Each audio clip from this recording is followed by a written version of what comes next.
장관님 축하드립니다. 이 훈장 참 번쩍거리고 멋지네요. 취임식 현장, 강서희 대장이 박진철 장관의 가슴에 달린 훈장을 손가락으로 가리켰습니다. 박 장관은 호쾌하게 웃으며 대답했습니다. 고맙소 강 장군. 이건 내 승전의 기록이자 목숨과도 같은 전리품이지. 하지만 그 순간 서희의 눈동자가 잘게 떨리기 시작했습니다. 훈장 뒷면 세월에 깎여나간 금속 사이로 희미하게 보이는 일련번호 94-7101. 그것은 30년 전 실종된 그녀의 외아들 정훈의 인식표에만 새겨져 있던 세상에 단 하나뿐인 상처였습니다. 내 아들을 죽인 살인마가 아들의 유품을 녹여 훈장을 만들고 대한민국 국방부의 수장이 되었다? 화려한 군악대 소리 너머로 여장군의 차디찬 전쟁 선포가 시작되려 합니다. 과연 그녀는 권력이라는 거대한 괴물을 뚫고 진실을 인양할 수 있을까요? 오늘의 사연 시작합니다. 여러분의 소중한 마음을 구독과 좋아요, 알림 설정 버튼 하나로 표현해 주세요. 제가 더 큰 위로로 보답하겠습니다. 서울 한복판 국방부 청사 대강당. 오전 10시 높은 천장에 달린 조명이 금빛으로 내려앉고 단상 위에는 대한민국 국기와 군기가 나란히 걸려 있었죠. 단상 아래에는 군복을 차려입은 장성들이 줄지어 서 있었어요. 그 맨 끝 가장 높은 계급장을 단 인물이 차렷 자세로 서 있었죠. 육군 대장 강서희. 58배 나이에도 등줄기 하나 굽지 않은 자세, 짧게 정돈된 은발, 그리고 먼 곳을 응시하는 두 눈. 대한민국 최초의 여성 사성 장군. 그 칭호 뒤에는 30년이라는 긴 세월이 새겨져 있었어요. 단상 위에서는 신임 국방부 장관 박진철이 임명장을 받아들고 있었죠. 60 초반의 박진철은 넓은 어깨에 금빛 수장을 빼곡히 단 정복 차림이었어요. 단단하게 올라간 턱, 카메라를 향해 계산된 미소. 박수 소리가 대강당을 가득 채웠죠. 취임식이 끝나고 장성들이 차례로 앞으로 나와 박진철과 악수를 나눴어요. 강서희도 천천히 앞으로 걸어 나갔죠. 취임을 축하드립니다. 대장 강서희입니다.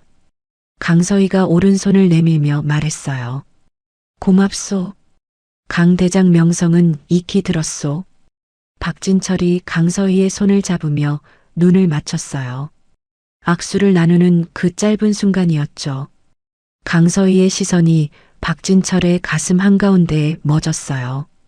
정복에 달린 훈장들 사이 규격에서 벗어난 금빛 장식물 하나. 6개의 훈장 사이에 자리를 잡은 둥근 형태의 특수 제작 훈장이었어요. 그 중앙 장식물. 직경 2cm 남짓한 그 작은 금속 조각. 강서희의 눈동자가 흔들렸죠. 조각의 왼쪽 하단, 가늘고 긴 흠집. 입대 전날 밤 아들 정훈이 돌멩이에 인식표를 떨어뜨렸을 때 생긴 흠집이었어요. 강서희는 그 흠집의 방향과 길이를 30년 동안 눈에 새기고 살았죠. 세상에 단 하나뿐인 흔적이었어요. 강 대장? 박진철이 고개를 기울이며 물었어요. 악수가 끝났는데도 강서희가 손을 놓지 않고 서 있었으니까요. 실례했습니다. 강서희가 천천히 손을 걷었어요. 표정은 전혀 바뀌지 않았죠. 근육 하나 움직이지 않은 얼굴, 그 뒤에서 심장이 쿵쿵 소리를 내며 뛰고 있었어요. 강서희는 뒤돌아 걸으면서 오른손을 천천히 쥐었다가 폈어요. 손바닥에 남아있던 악수의 온기가 서서히 사라졌죠.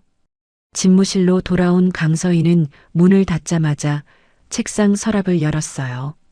가장 깊숙한 칸, 두꺼운 봉투 하나.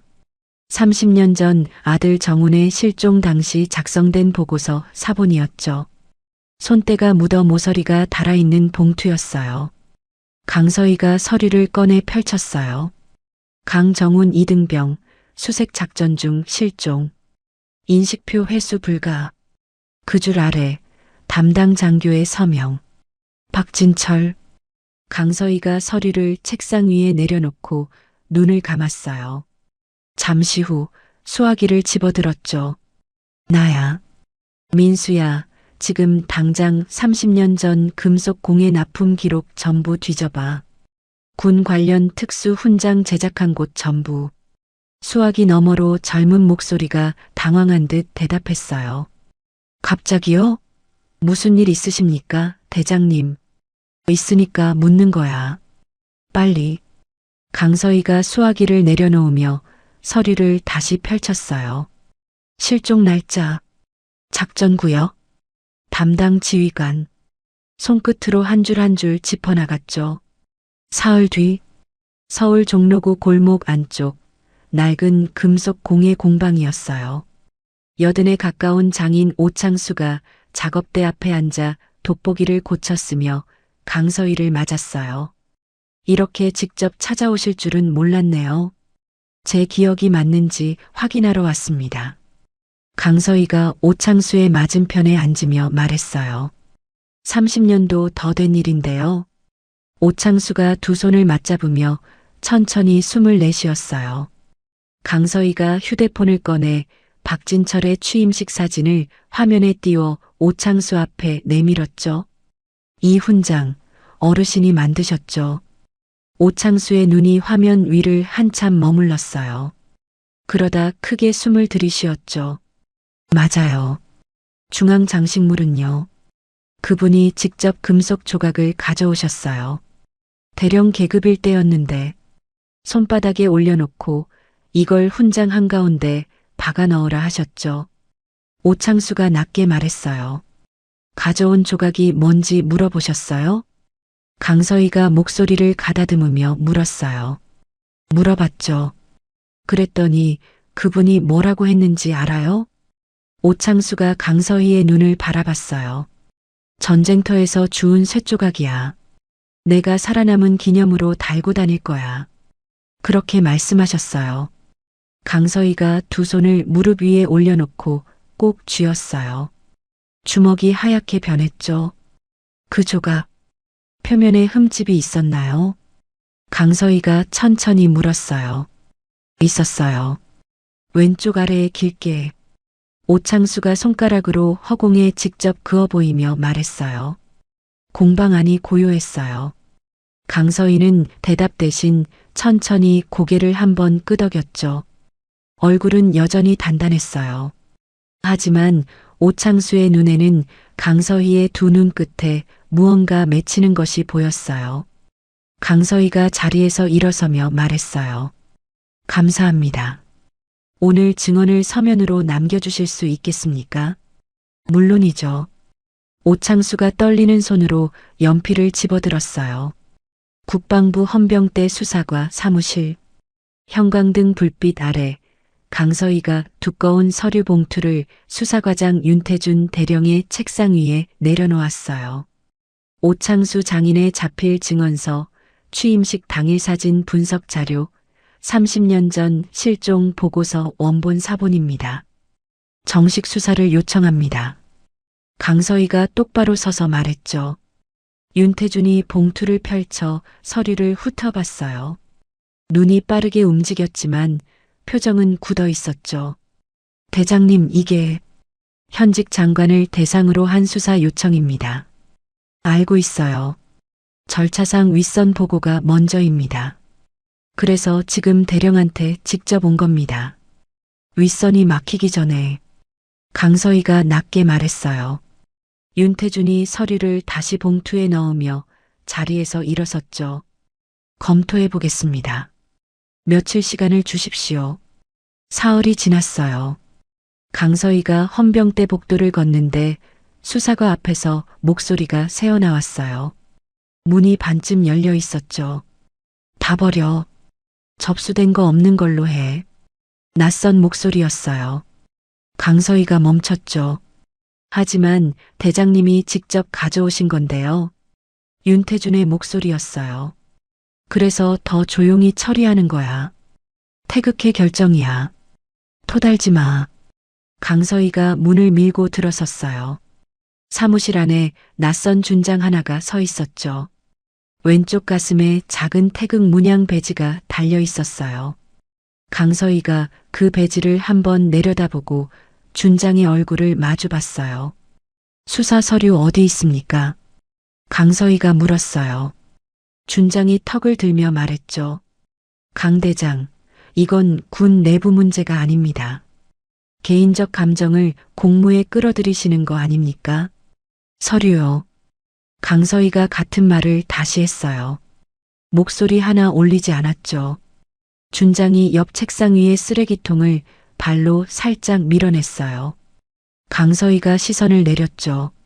쓰레기통 안에 하얀 서류 뭉치가 구겨진 채 들어 있었어요. 오창수 장인의 자필 서명이 보였죠. 강서희가 천천히 허리를 숙여 쓰레기통을 집어들었어요. 찢긴 서류 조각들을 하나씩 꺼냈죠. 사무실 안이 조용했어요. 강 대장, 이 사안은 이미 위에서 정리가 됐어요. 더 건드리면 대장 본인한테 좋을 게 없습니다. 준장이 팔짱을 끼며 말했어요. 그게 협박입니까? 강서희가 찢긴 서류를 들고 준장을 바라봤어요. 준장이 가볍게 웃었죠. 충고라고 해두죠. 곧 저녁 심사도 있지 않습니까? 강서희가 서류 조각을 자신의 서류 가방에 넣으며 몸을 돌렸어요. 윤 대령. 강서희가 문 앞에서 말했어요. 윤태준이 고개를 들었죠. 오늘 이 방에서 있었던 일 잊지 마십시오. 강서희가 사무실을 나왔어요. 복도를 걷는 구두 소리가 또렷하게 울렸죠. 그날 밤 강서희의 자택. 서울 외곽 단독주택, 불 꺼진 골목이었어요. 강서희는 서재 책상 앞에 앉아 조각난 서류를 테이프로 이어붙이고 있었죠. 11시가 넘었어요. 그때 1층 창문 쪽에서 소리가 났어요. 유리가 살짝 긁히는 아주 작은 소리였죠. 강서희가 테이프를 내려놓고 몸을 일으켰어요. 소리 없이 서재 불을 껐죠. 어둠 속에서 계단 난간을 잡고 1층으로 내려갔어요. 현관 쪽이 아니었어요. 부엌 창문이었죠. 유리 하나가 동그랗게 도려내져 있었어요. 그 사이로 손이 들어와 창문 잠금 장치를 돌리고 있었죠. 강서희가 숨을 고르며 부엌 구석으로 붙었어요. 창문이 열리고 검은 옷을 입은 남자가 안으로 들어왔어요. 뒤이어 한 명이 더였죠. 두 사람이 손전등을 켜고 서재 쪽으로 향했어요. 강서희가 등 뒤에서 먼저 움직였어요. 오른팔로 첫 번째 남자의 팔을 꺾으며 벽으로 밀어붙였죠.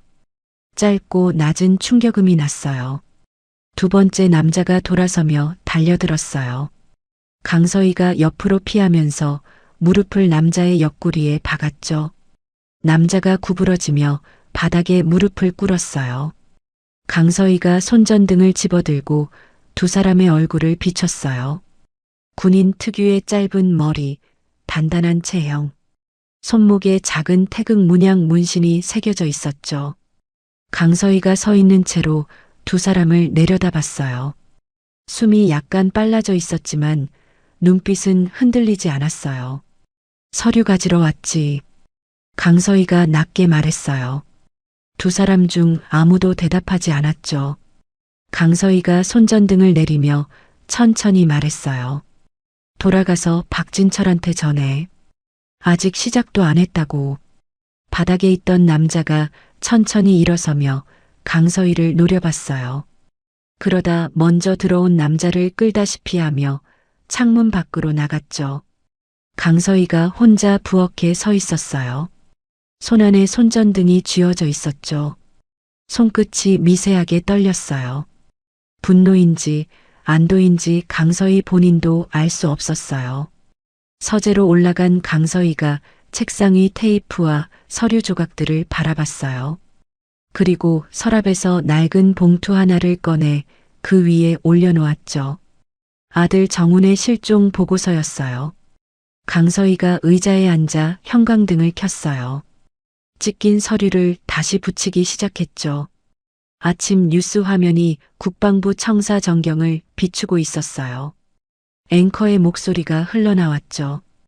육군 대장 강서희, 현직 장관 사찰 의혹. 군 관계자에 따르면 강 대장이 최근 박진철 장관의 신상 자료를 무단으로 열람하고 민간인을 동원해 내사를 벌여온 것으로 알려졌습니다.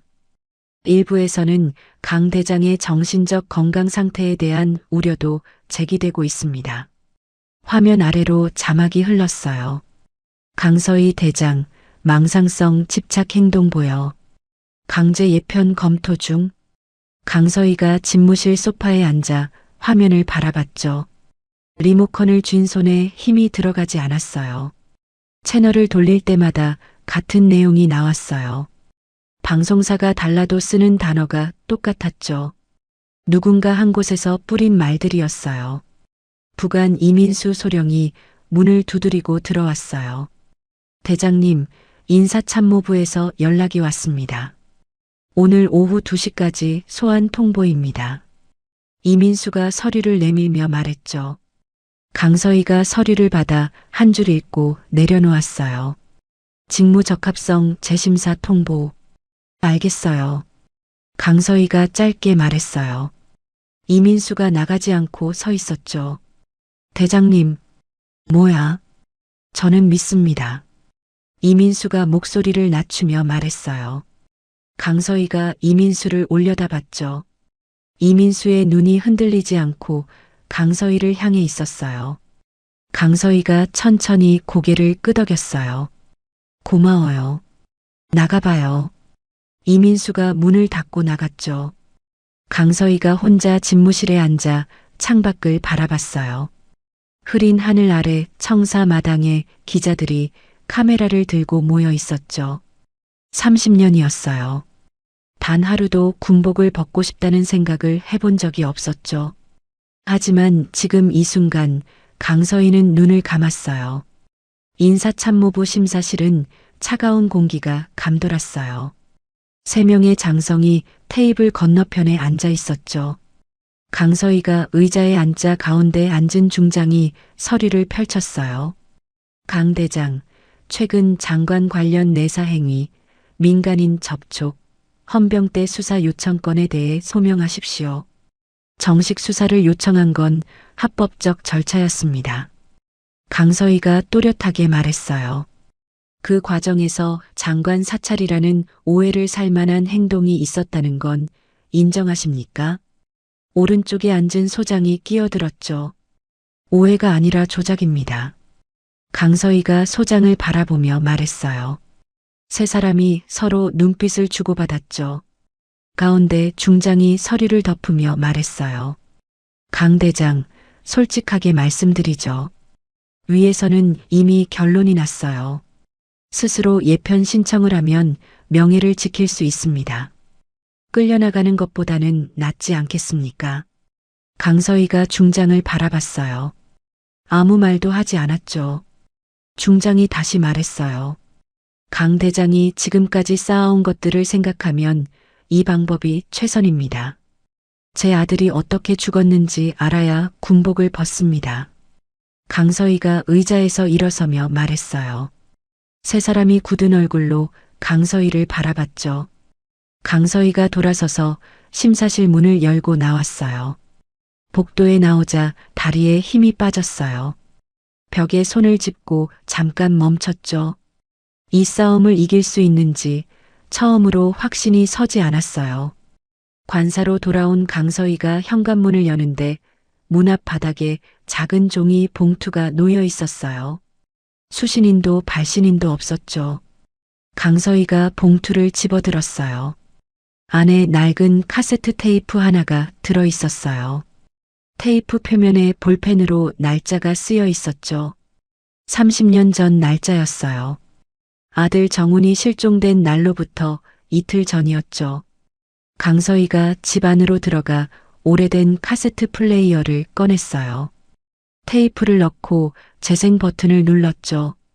지직거리는 잡음 뒤로 교신 소리가 흘러나왔어요. 지금 아군 위치 확인했나? 확인했습니다. 이등병 강정훈, 현재 좌표 이상 없습니다. 그쪽으로 들어가. 대대장님, 아군이 있습니다. 사격하면 안 됩니다. 명령이야. 들어가. 강서희가 재생을 멈췄어요. 손이 떨렸죠. 플레이어를 손에 쥔 채로 바닥에 주저앉았어요. 그때 초인종이 울렸어요. 강서희가 일어서서 문을 열었죠. 문 앞에 50대 남자가 서 있었어요. 짧은 머리, 오래된 점퍼, 낡은 운동화. 눈빛만 형형하게 살아있었죠. 강 대장님, 남자가 낮은 목소리로 말했어요. 저는 그날 거기 있었습니다. 강서희가 남자를 바라봤어요. 누구요? K라고 부르십시오. 30년 전 박진철 대대장 밑에서 복무했습니다. 강서희의 손에서 카세트 플레이어가 천천히 내려왔어요. 들어오세요. 강서희가 문을 열어젖히며 말했죠. 목소리에 처음으로 온기가 섞였어요. 관사 거실. 강서희가 K의 맞은편에 앉았어요. 테이블 위에 카세트 플레이어가 놓여 있었죠. K가 두 손을 무릎 위에 얹고 천장을 한번 올려다봤어요. 그러다 숨을 크게 들이쉬고 강서희를 바라봤죠. 30년 동안 아무한테도 못한 말입니다. 지금 하면 됩니다. 강서희가 말했어요. K가 두 손을 꽉 쥐었어요. 그날 우리 소대는 DMZ 안쪽 수색 임무를 맡았습니다. 대장님 아드님은 제 바로 옆이었어요. 22살이었죠. 작전 내내 조용했어요. 겁을 먹은 게 아니라 원래 말이 없는 사람이었어요. K가 말을 멈추고 손등으로 입 주변을 훔쳤어요. 박진철 대대장이 무선으로 좌표를 바꿨어요. 원래 철수 경로가 아닌 곳으로요. 그쪽에 아군이 있다는 걸 분명히 보고했는데 저도 들었고 정훈이도 들었어요. 강서희가 움직이지 않았어요. 눈 하나 깜짝이지 않고 K를 바라봤죠. 박진철이 직접 사격 명령을 내렸습니까? 무전으로요.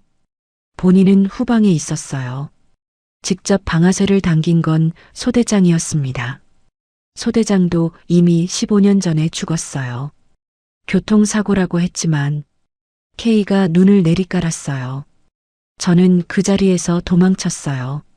총소리 듣고 나서 무서워서 정훈이를 두고. K의 목소리가 가늘게 떨렸어요. 그게 평생 저를 짓눌렀습니다. 강서희가 테이블 위 물컵을 K 앞으로 밀었어요. 장소가 어딥니까?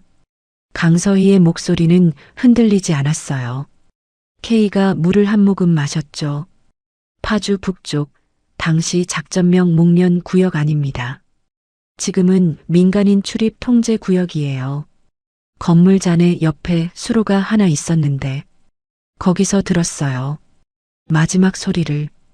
강서희가 천천히 눈을 감았다가 떴어요. 유해가 거기 있을 수 있다는 얘기요. 그렇습니다. 수습이 안 됐으니까요. 강서희가 자리에서 일어섰어요.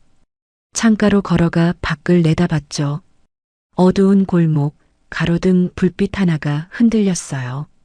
박진철이 그 인식표를 가져간 이유가 뭐라고 생각해요? 강서희가 창문을 바라보며 물었어요. 자기가 이겼다는 거 확인하고 싶었겠죠. 그런 사람이었어요. 이긴 걸 눈으로 봐야 직성이 풀리는. K가 낮게 대답했어요. 강서희가 천천히 몸을 돌렸죠. K씨, 나한테 이걸 갖고 온 이유가 뭡니까? K가 강서희의 눈을 마주보며 말했어요. 혼자 들고 죽기 싫어서요. 거실 안이 잠시 조용했어요. 강서희가 K 앞으로 걸어와 다시 앉았죠. 박진철한테 비밀 금고가 있어요. 부하 직원 뒷조사, 불법 자금 거래 내역, 과거 작전 관련 서류까지 다 거기 보관한다는 얘기가 돌았어요. 15년 전에 내가 직접 확인하려다가 포기한 거예요. K가 점퍼 안쪽 주머니에서 접힌 종이를 꺼내 테이블 위에 펼쳤어요. 손으로 그린 약도였죠. 경기도 외곽에 본인 명의가 아닌 건물이 있어요. 농업법인 명의로 돼 있는데 실소유주가 박진철이에요.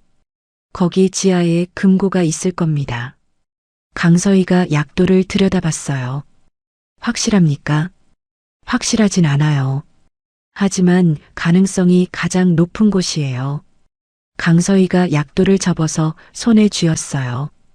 혼자 들어가기엔 무리죠. 그래서 왔습니다. K가 짧게 말했어요. 강서희가 K를 바라봤죠. 50대 초반의 남자, 깊게 패인 눈가 주름, 손마디마다 굳은 살이 박혀 있었어요. 도망쳤던 사람이 30년 만에 돌아온 얼굴이었죠. 내 부관 이민수 소령, 알고 있어요? 이름은 들었습니다. 믿을 수 있는 사람이에요. 그리고 군 내에 태극해 때문에 밀려난 사람들이 몇 있어요. 수사관 출신 예비역 하나, 통신 전문 하사 출신 하나. 강서희가 약도를 다시 테이블 위에 펼치며 말했어요. 지금 공식 라인으로는 아무것도 못해요. 우리가 직접 움직여야 합니다. K가 약도를 손가락으로 짚으며 물었어요. 언제 시작합니까? 내일 아침. 강서희가 말했죠. 이민수에게 연락은 그날 밤 자정에 이뤄졌어요. 강서희가 개인 휴대폰으로 문자 한 통을 보냈어요. 내일 새벽 6시 관사 뒤편 주차장. 이민수의 답장은 3초 만에 왔죠. 알겠습니다. 강서희가 휴대폰을 내려놓고 약도를 다시 펼쳤어요. 이번에는 손이 떨리지 않았어요. 다음 날 새벽 주차장에 차 2대가 나란히 섰어요. 이민수 옆에 낯선 얼굴 2명이 서 있었죠. 강서희가 차에서 내려 4사람을 마주봤어요. 다들 태극해한테 뭔가 당해봤죠. 강서희가 말했어요. 아무도 부정하지 않았죠. 나도 그래요. 그래서 모인 겁니다. K가 강서희 옆에 서며 사람들을 한 번씩 훑쳤어요. 이름은 묻지 않아요. 끝날 때까지.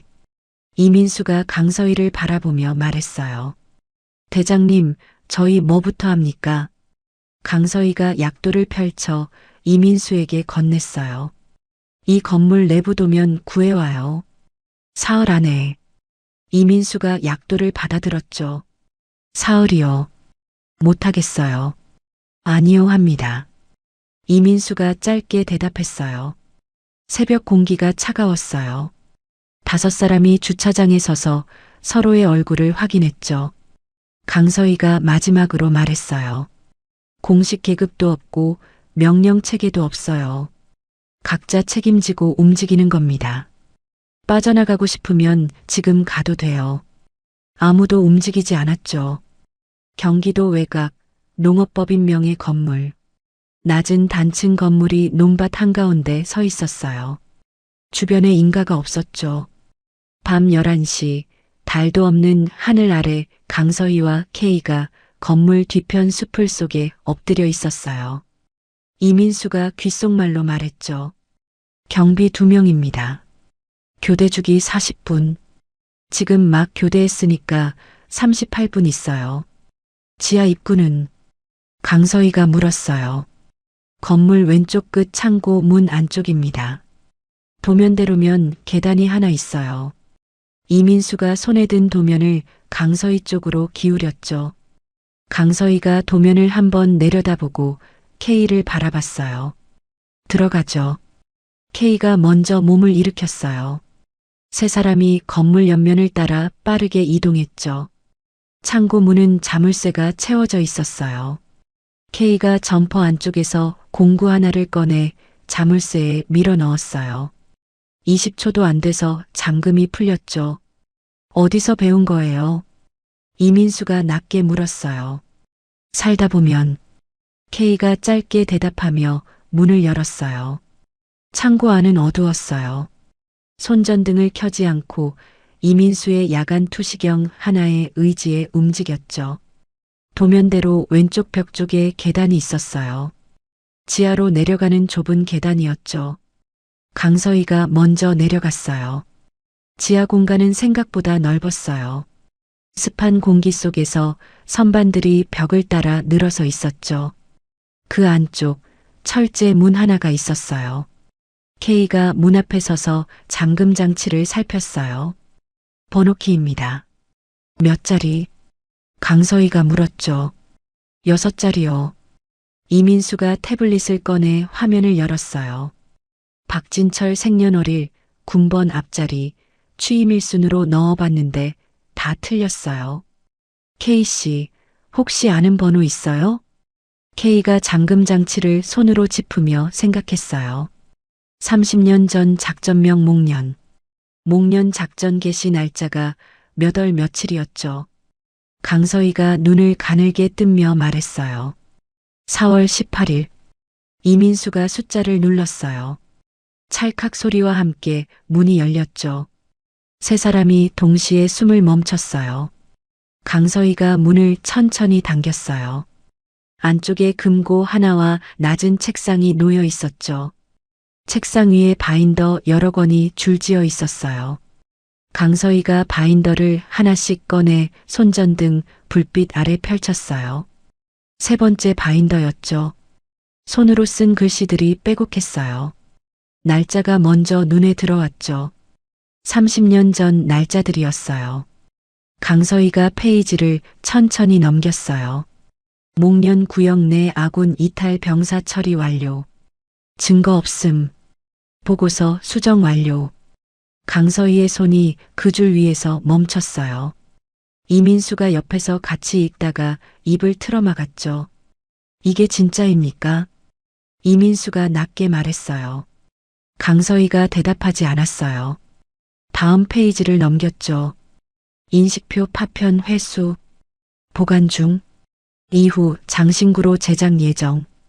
강서희가 그 줄을 손끝으로 짚었어요. 손가락이 종이 위에서 떨렸죠. K가 강서희 뒤에 서서 그 줄을 읽고 눈을 감았어요. 일기가 맞아요. K가 낮게 말했죠. 강서희가 바인더를 덮고 이민수에게 건넸어요. 전부 사진 찍어요. 한 페이지도 빠짐없이. 이민수가 바로 휴대폰을 들었죠. 강서희가 금고 쪽으로 갔어요. 금고는 열쇠 방식이었죠. K가 허리를 굽히고 금고 아랫면을 살폈어요. 오래된 금고예요. 열 수 있어요.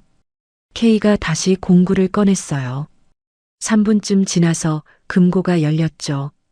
안에 서류 봉투 하나와 작은 나무 상자가 있었어요. 강서희가 서류 봉투를 먼저 열었어요. 훈장 제작 의뢰서였어요. 금속 공예 장인 오창수에게 보낸 의뢰서였죠. 별도 금속 파편 중앙부 삽입 요청. 출처 문의 금지. 강서희가 의뢰서를 들고 한 줄을 다시 읽었어요. 그리고 나무 상자를 열었죠. 안이 비어 있었어요. 원래 훈장을 보관하던 자리였어요. 훈장은 지금 박진철의 정복에 달려 있었죠. 강서희가 빈 상자를 오래 바라봤어요. 이민수가 사진 촬영을 마치고 강서희 옆으로 왔죠. 대장님, 이 정도면 청문회 열 수 있습니다. 강서희가 의뢰서를 봉투에 다시 넣으며 말했어요. 국회 법사위에 연결할 수 있어요? 전역한 법무관 출신이 한 명 있습니다. 저랑 같은 기수예요. 믿을 수 있어요. 사흘 안에 연락해요. 강서희가 봉투를 품에 안으며 말했죠. 세 사람이 지하에서 올라왔어요. 창고 문을 닫고 숲을 쪽으로 빠져나왔을 때 시계가 12시를 넘겼어요. K가 강서희 옆에서 걸으며 낮게 물었어요. 괜찮습니까? 강서희가 앞을 보며 말했어요. 괜찮지 않죠. 근데 지금은 그럴 시간이 없어요. K가 더 묻지 않았어요. 이틀 뒤 오후, 경기도 북부 작은 군인 묘지였어요. 강서희가 혼자 묘비 앞에 서 있었죠. 강정훈 이등병, 향년 22, 묘비 아래 흙이 서리를 머금고 있었어요. 강서희가 무릎을 굽히고 묘비 앞에 앉았어요. 꽃 한 송이를 내려놓으며 말했죠. 다 가져왔다. 바람이 묘지를 한번 스쳐갔어요. 강서희가 묘비 옆면을 손바닥으로 한번 쓸었어요. 차가운 돌의 감촉이 손에 남았죠. 조금만 기다려. 강서희가 일어서서 묘비를 내려다봤어요. 눈물은 흘리지 않았어요. 두 눈이 그 어느 때보다 맑고 단단했죠. 국회 법사위 청문회 일정이 잡혔다는 소식이 들어온 날 오후였어요. 이민수가 관사로 뛰어들어왔죠. 대장님, 청문회 날짜 확정됐습니다. 다음 주 화요일이에요. 강서희가 책상 위 서류를 정리하다 손을 멈추며 말했어요. 법무관 쪽에서 증거자료 검토는 끝났어요? 어젯밤에 마쳤습니다. 일기장 사진 파일이랑 훈장 제작 의뢰서 원본이면 충분하다고 했어요. K한테도 연락해요. 증인 출석 준비시켜요. 강서희가 말했죠. 이민수가 고개를 끄덕이며 막 나가려는데 강서희의 휴대폰이 울렸어요. 모르는 번호였죠. 강서희가 수화기를 들었어요. 강서희입니다. 손자가 귀엽더군요. 오늘 하굣길에 파란 가방 메고 나왔던데. 낮고 느린 목소리였어요. 박진철이었죠. 강서희의 눈이 좁아졌어요. 무슨 소리입니까? 지금쯤 학교 앞에서 기다리던 차를 탔을 겁니다. 걱정 마요. 다치진 않았으니까. 강서희가 이민수를 봤어요. 이민수가 표정을 읽고 바로 밖으로 뛰어나갔죠. 강 대장, 조건은 간단해요. 가지고 있는 증거물 전부. 그리고 혼자 오는 것. 어디로? 경기도 안성, 폐업한 주물 공장이에요. 오늘 밤 10시까지. 혼자 오지 않으면 그 애가 어떻게 될지는 책임 못 져요. 전화가 끊겼어요. 강서희가 휴대폰을 내려놓았죠. 책상 모서리를 두 손으로 잡았어요. 손에 힘이 들어갔다가 천천히 빠졌어요. 이민수가 문을 열고 뛰어들어왔어요. 대장님, 준혁이가 학교에 없습니다. 담임 선생님 말로는 수업 끝나고 혼자 나갔는데 그게 마지막이래요. 준혁. 강서희의 손자였어요. 올해 8살이었죠. 강서희가 천천히 의자에 앉았어요. K한테 연락해요. 이민수가 바로 전화를 꺼냈어요. 강서희가 창문 밖을 바라봤죠. 오후 햇살이 청사마당을 비추고 있었어요. 그 빛이 유독 강하게 눈에 들어왔어요. 강서희가 눈을 가늘게 찡그렸죠. 요 며칠 그랬어요. 빛이 세게 느껴지고 시야, 가장자리가 뿌옇게 흐려지는 증상이 있었어요. 처음엔 피로 탓이라고 했죠. 하지만 오늘 오후부터는 달랐어요. 오른쪽 시야가 마치 유리에 성에가 낀 것처럼 번졌어요. 20년 전 강원도 작전 중에 파편이 오른쪽 눈 가까이 박혔던 부상이 있었죠.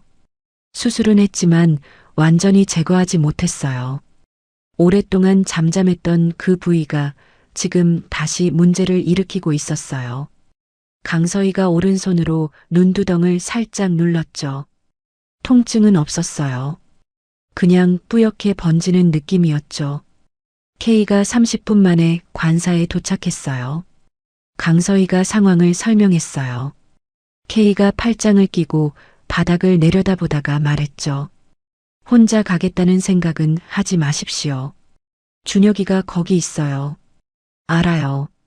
그러니까 전술이 필요한 겁니다. K가 강서희를 바라봤어요.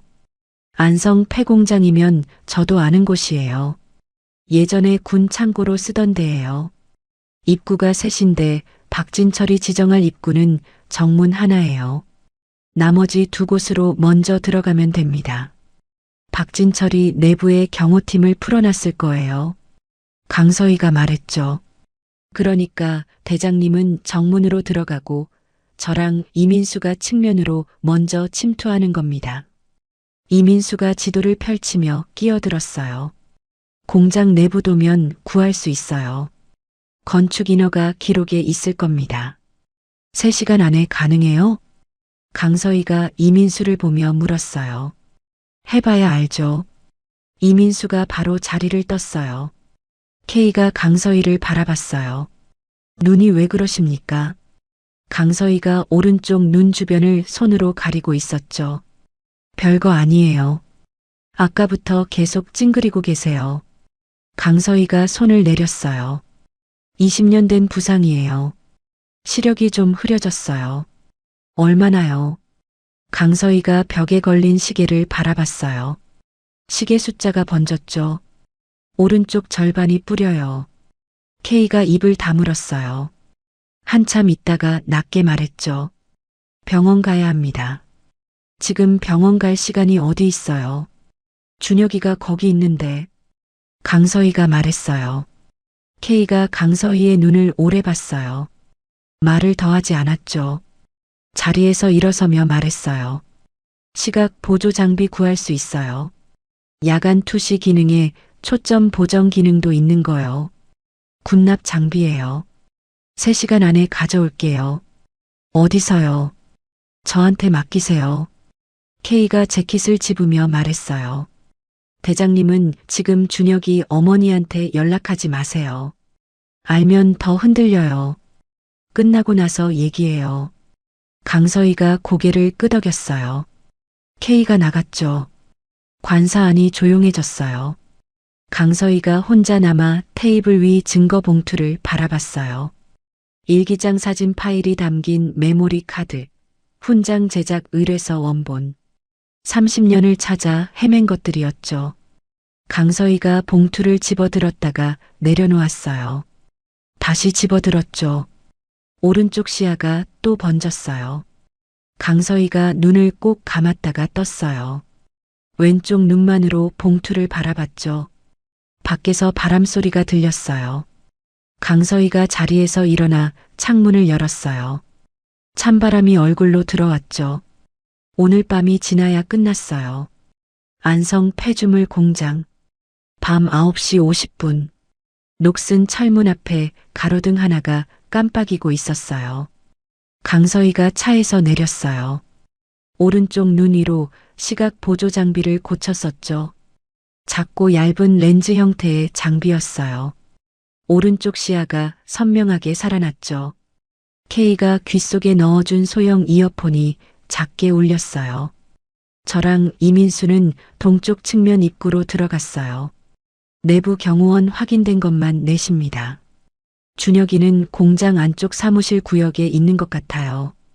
열감지로 작은 체온 하나 잡혔습니다. 강서희가 낮게 말했어요. 다쳐 보이진 않아요? 움직이고 있어요. 괜찮은 겁니다. 강서희가 숨을 한번 내쉬었어요. 들어갑니다. 철문을 밀고 안으로 들어갔죠. 공장 내부는 높은 천장에 환기구가 뚫려 있었어요. 군데군데 녹슨 기계들이 덩어리째 쌓여 있었죠. 발소리를 죽이며 안쪽으로 걸어 들어갔어요.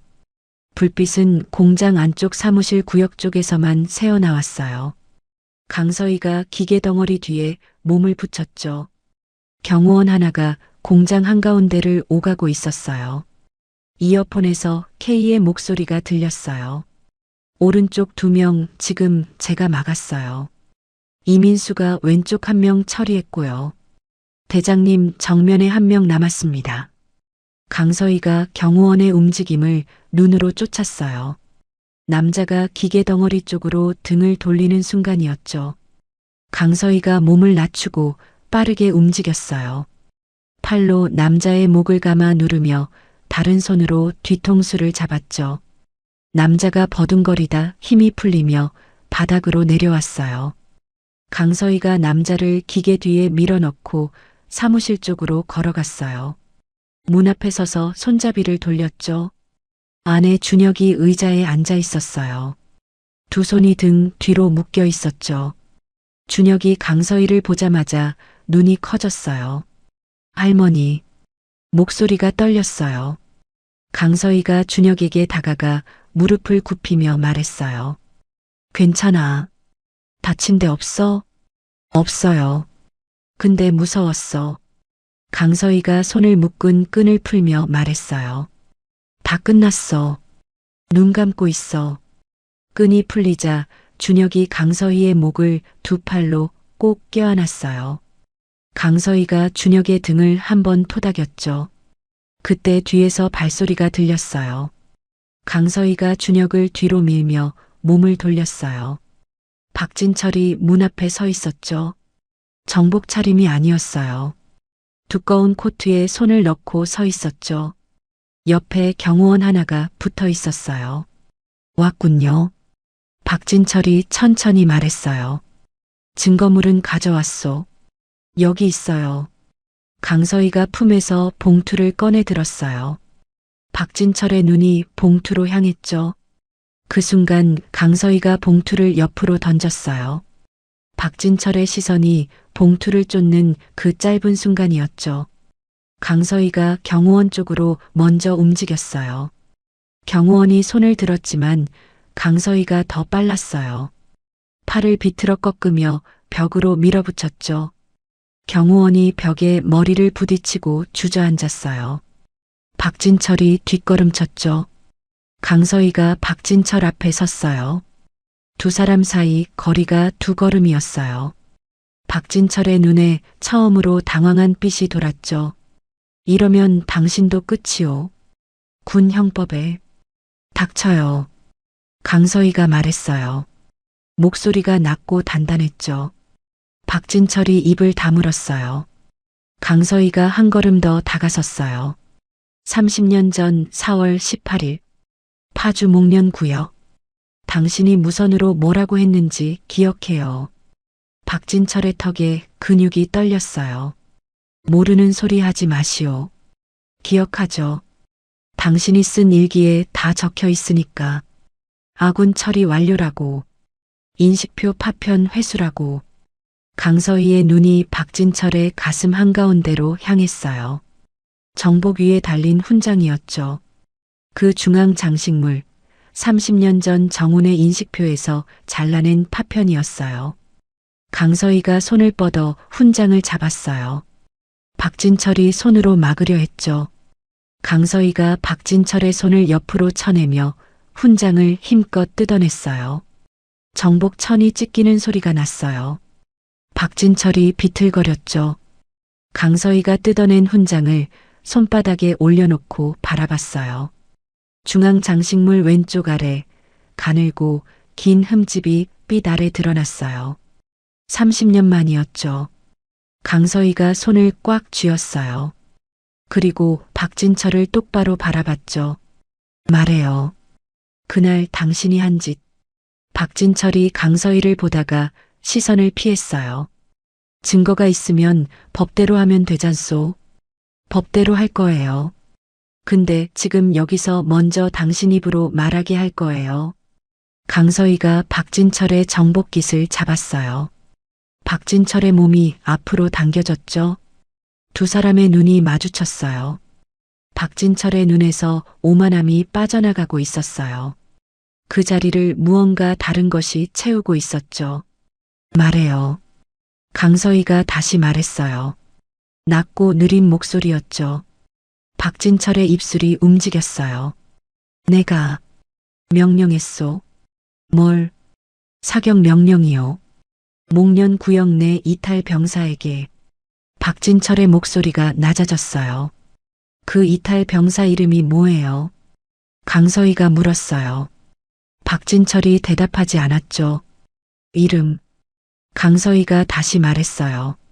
박진철의 눈꺼풀이 떨렸어요. 강정훈 이등병이요. 공장 안이 조용했어요. 녹슨 철 냄새와 찬 공기만 가득했죠. 강서희가 박진철의 깃을 놓았어요. 박진철이 뒤로 비틀거렸죠. 그때 K와 이민수가 문 안으로 들어왔어요. 이민수가 준혁에게 달려갔죠. K가 강서희 옆에 서며 낮게 말했어요. 녹음됐습니다. 강서희가 손 안의 훈장을 바라봤어요. 중앙 장식물이 불빛 아래 반짝였죠. 강서희가 천천히 주먹을 쥐었어요. 군사법원 선고 당일. 방청석이 가득 찼어요. 박진철이 피고석에 앉아 있었죠. 정복이 아니었어요. 수수한 회색 양복 차림이었어요. 한 달 전까지 국방부 장관이었던 사람이 맞나 싶을 만큼 어깨가 내려앉아 있었죠. 재판장이 선고문을 읽어 내려갔어요. 아군 사살, 증거인멸, 직권남용. 죄목이 하나씩 쌓였어요. 강서희는 방청석 맨 뒷줄에 앉아 있었어요. 군복이 아닌 단정한 검은 외투를 입고 있었죠. K가 옆자리에 앉아 있었어요. 선고문이 끝났어요. 박진철이 피고석에서 일어설 때 강서희는 그 뒷모습을 바라봤어요. 아무 말도 하지 않았죠. 법정을 나온 강서희가 복도에서 잠시 멈췄어요. K가 옆에 서서 말했어요. 끝났네요. 끝났죠. 강서희가 짧게 대답했어요. K가 강서희의 옆 얼굴을 봤어요. 강서희의 오른손에 낡은 종이 봉투가 들려 있었죠. 훈장에서 뜯어낸 중앙 장식물이 들어있는 봉투였어요. 종로구 골목 안쪽 오창수의 금속 공예 공방. 강서희가 봉투를 공방 작업대 위에 올려놓았어요. 오창수가 봉투를 열어 금속 조각을 꺼냈어요. 불빛 아래 돋보기를 쓰고 한참 들여다봤죠. 이게 원래 인식표였어요? 오창수가 물었어요. 네. 언제까지 필요하세요? 급하지 않아요. 강서희가 말했어요. 오창수가 고개를 끄덕였죠. 원래 형태로 복원할게요. 이름이랑 군번 새기는 건 어르신이 원하시는 대로. 강정훈. 군번은 여기 적혀 있어요. 강서희가 작은 종이 쪽지를 꺼내 작업대 위에 내려놓았어요. 오창수가 종이를 들여다보며 말했죠. 잘 모시고 있겠습니다. 강서희가 자리에서 일어서려다 멈췄어요. 어르신. 네. 30년 전에 그 조각 처음 봤을 때 뭔가 이상하다고 느끼셨어요? 오창수가 돋보기를 벗고 강서희를 바라봤어요. 한참 있다가 말했어요. 느꼈죠. 군번이 새겨져 있었으니까요. 근데 그때는 무서워서. 알아요. 강서희가 말했어요. 원망하는 목소리가 아니었어요. 공방을 나온 강서희가 골목 밖으로 걸어 나왔어요. K가 골목 입구에 기대어 기다리고 있었죠. 됐습니까? 맡겼어요. 두 사람이 나란히 걸었어요. 골목을 벗어나 큰 길로 나왔을 때 K가 말했어요. 이제 어떻게 할 겁니까? 예편 신청해요. 강서희가 말했죠. K가 걸음을 멈췄어요. 벌써요? 벌써가 아니에요. 30년이나 됐어요. 강서희가 멈추지 않고 앞으로 걸었죠. K가 따라 걸으며 말했어요. 미련 없어요? 강서희가 잠시 생각하다가 말했어요. 군복 입은 건 정훈이 찾으려고였어요. 그 안에 있어야 할 것 같아서. 이제 찾았으니까. K가 더 묻지 않았어요. 열흘 뒤 경기도 북부 작은 군인 묘지. 봄이 오고 있었어요. 묘지 둘레로 개나리가 피어 있었죠. 강서희가 혼자 묘비 앞에 앉아 있었어요. 손에 작은 나무 상자를 들고 있었죠. 오창수가 복원한 인식표였어요. 강서희가 뚜껑을 열었어요. 가로 5cm, 세로 3cm의 금속판이 안에 놓여 있었어요. 강정훈. 군번이 선명하게 새겨져 있었죠. 왼쪽 아래 가늘고 긴 흠집도 그대로였어요. 30년 전 입대 전날 밤 돌멩이에 떨어뜨렸을 때 생긴 흠집이었죠. 강서희가 인식표를 손바닥에 올려놓고 바라봤어요. 왔다. 강서희가 말했어요. 묘비 앞에 잠시 침묵이 흘렀어요. 많이 늦었지. 미안하다. 강서희의 목소리가 처음으로 갈라졌어요. 눈물은 한 방울이 볼을 타고 내렸다가 멈췄어요. 강서희가 인식표를 상자에 다시 넣고 뚜껑을 닫았어요.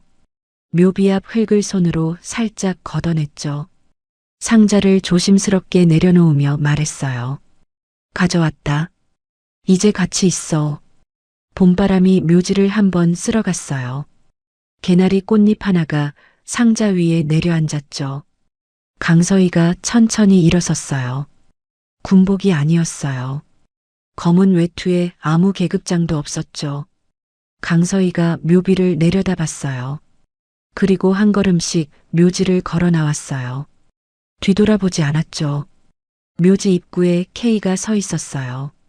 강서희가 걸어 나오는 걸 보더니 조용히 옆으로 붙어 섰어요. 두 사람이 나란히 묘지 밖 길을 걸었어요. 봄 햇살이 두 사람의 어깨 위로 내려앉고 있었죠. 30년이었습니다. 한 어머니가 군복을 입은 건 아들을 찾기 위해서였어요. 대한민국 최초의 여성 사성 장군이라는 자리도 수십 년의 공적도 강서희에게는 모두 그 한 가지를 향한 길이었죠. 권력은 진실을 덮으려 했어요. 서류를 찍고 사람을 흔들고 기억을 지우려 했죠. 하지만 왼쪽 아래에 새겨진 가늘고 긴 흠집 하나는 30년을 버텼어요.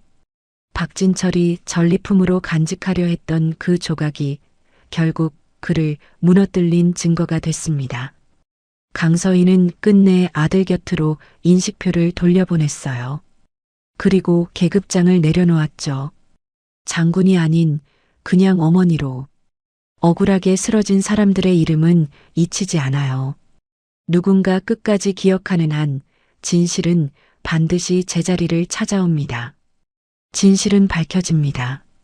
구독으로 정의를 좋아요로 응원하는 한 걸음을 그리고 알림 설정으로 저와 함께 해주세요. 오늘도 시청해 주셔서 감사합니다.